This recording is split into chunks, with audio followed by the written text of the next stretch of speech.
சப்தம் மனதை மிகவும் ஆழமாக பாதிக்கக்கூடியது.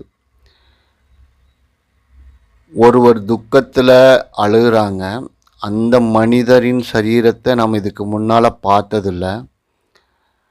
திடீர்னு நம்ம ஒரு பாதையில் நடந்து போயிட்டு இருக்கும்போது ஒருத்தங்க அழுகிறான்னா நமக்கு உடனே அதில் ஒரு பாதிப்பு ஏற்படுது. ஏன் அந்த மனிதர் அழுகிறாரு அப்படின்ட்டு இது என்னன்னு கூடணும் அப்படின்னு சொல்லிட்டு ஒரு விழிப்பு நமக்கு உடனே ஏற்படுது. அது ஒரு மிகப்பெரிய மன பாதிப்பு. இந்த மாதிரி நிகழ்வுகள் எல்லாம்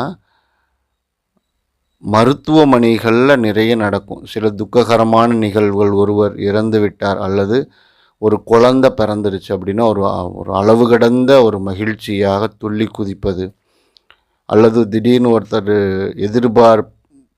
பார்க்காத நேரத்தில் திடீர்னு இறந்துட்டார் அப்படின்னா அதற்காக அவருடைய உறவினர்கள் அழுகக்கூடிய நிகழ்வுகள், அல்லது தனக்கு எதிர்பாராமல் ஒரு நோய் ஒன்று ஏற்பட்டுருச்சு, அதுக்கு மருத்துவ வழிகளே இல்லை அப்படின்னு நினைக்கும் பொழுது ஏற்படக்கூடிய மன வருத்தங்கள், இந்த மாதிரியான உணர்வுகள் மூலம் வெளிப்படும் ஓசைகள் மனதை அதிகமாக பாதிக்கக்கூடியது.